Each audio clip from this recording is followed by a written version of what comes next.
A palavra do Senhor no livro de Deuteronômio, o capítulo 6, a partir do versículo 20. Livro de Deuteronômio, capítulo 6, a partir do versículo 20, quinto livro da Bíblia.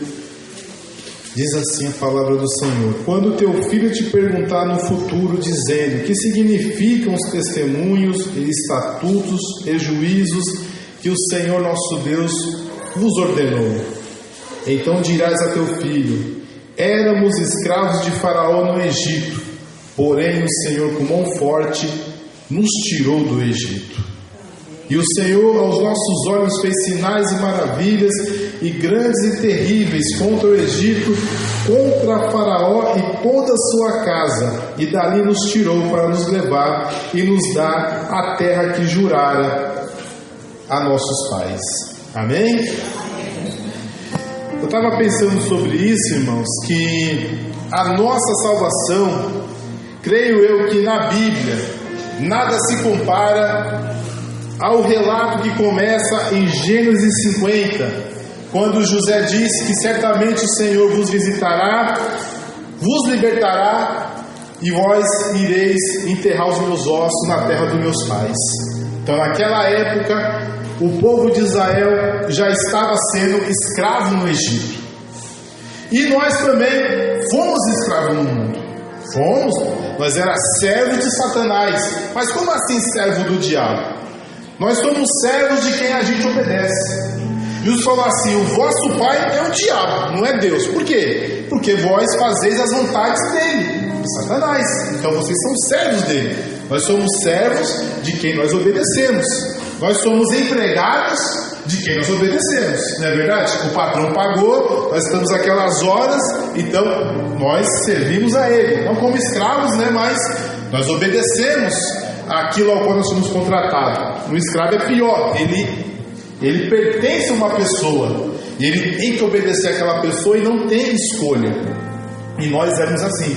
Nós estávamos no mundo, presos em nossos pecados, achando que éramos livres, mas não éramos livres, porque a pior escravidão é aquela que não tem prisões, não tem grilhões, e que a pessoa acha que é livre, mas ela está em obediência cega a um senhor mau e maquiavélico. E é isso que o inimigo fazia conosco. Ele nos levava para todo tipo de pecado, tudo que não prestava, tudo que acabava com a nossa saúde, tudo que acabava com o nosso corpo, acabava com a nossa comunhão com Deus, nos afastando cada vez mais do Senhor, porque o que afasta Deus da sua criação são os nossos pecados.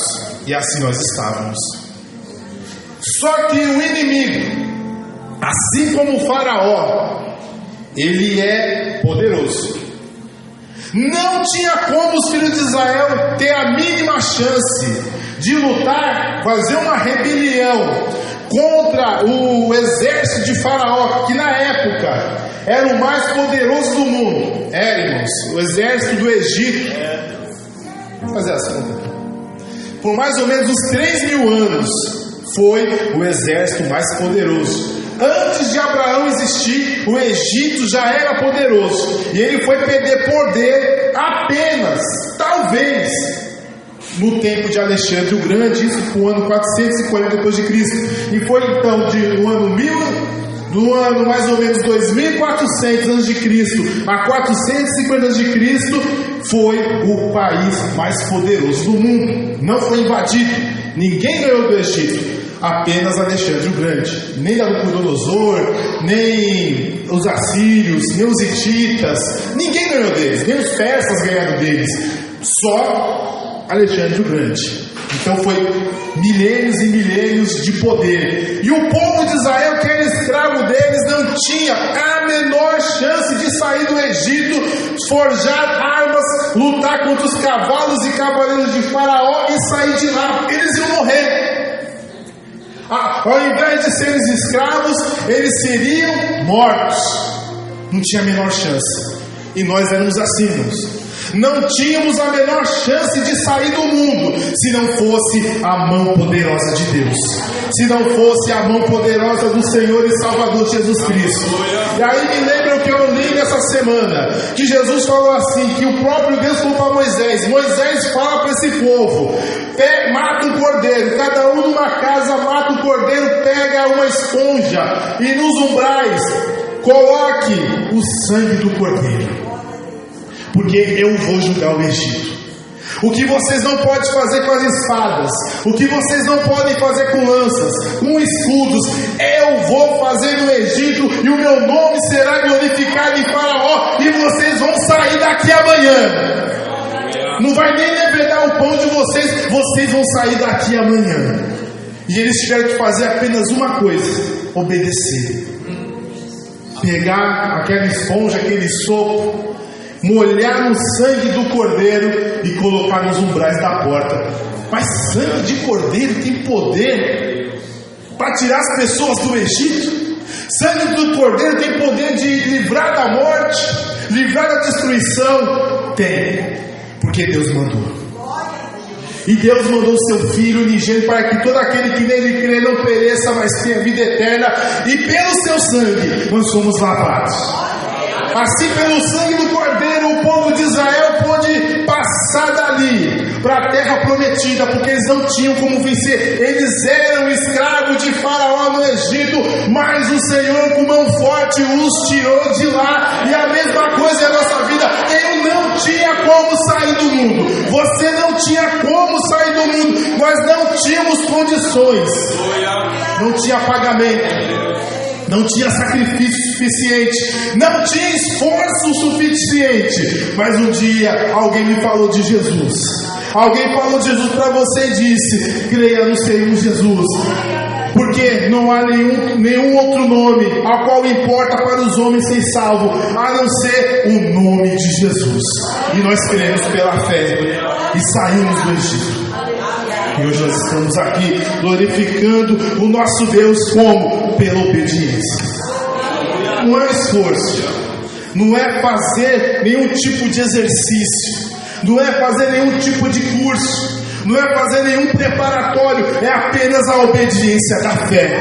E o demais o Senhor irá fazer, o milagre o Senhor irá fazer. Você vai passar por esse deserto. Não dá para andar no deserto se você não conhece os tempos, não conhece o dia que chove, qual é o lugar que tem os mananciais, qual é o lugar que tem as águas, qual é o lugar do oásis, qual é o lugar que tem uma floresta. Não dá para andar, mas debaixo do anjo do Senhor, que de noite dá um fogo, uma coluna de fogo, e de dia uma nuvem para o sol não queimar a sua cabeça. Assim você vai andar nesse deserto até chegar à terra prometida, até chegar onde Jesus quer. É pelo poder do Espírito Santo, é pelo poder da fé, é por aquilo que Jesus fez por nós, pelo sangue do Cordeiro. Não tente pelas suas forças, não tente pela sua inteligência, não tente pelos seus estudos, mas deixe o Espírito Santo agir na sua vida. Que eu também venha deixar o Espírito de Deus agir na minha vida, que assim todos nós estaremos um dia lá no céu, louvando ao Senhor. Talvez um dia eu não esteja mais aqui com os irmãos, não sei, ou talvez pode ficar muito tempo, não sei, Deus sabe todas as coisas, mas eu tenho certeza que eu vou encontrar você lá no céu, e vou dizer: o meu irmão lá de Palotina, lá do Volconrand, ele venceu o deserto, ele passou por todos os vales, passou pelas águas de Meribá, passou pela rocha, passou pelo Sinai, venceu os amalequitas, venceu o exército de Faraó, e está aqui comigo hoje cantando o hino da vitória. Por quê? Porque obedeceu a Deus. Porque se tentar lutar, perde, não tem como. Mas pelo Senhor nós somos mais do que vencedores, por meio daquele que nos amou. Jesus te amou, então obedeça, porque eu e você temos uma herança, e temos um Pai que cuida de nós de dia e de noite. E que Deus abençoe os irmãos em nome de Jesus.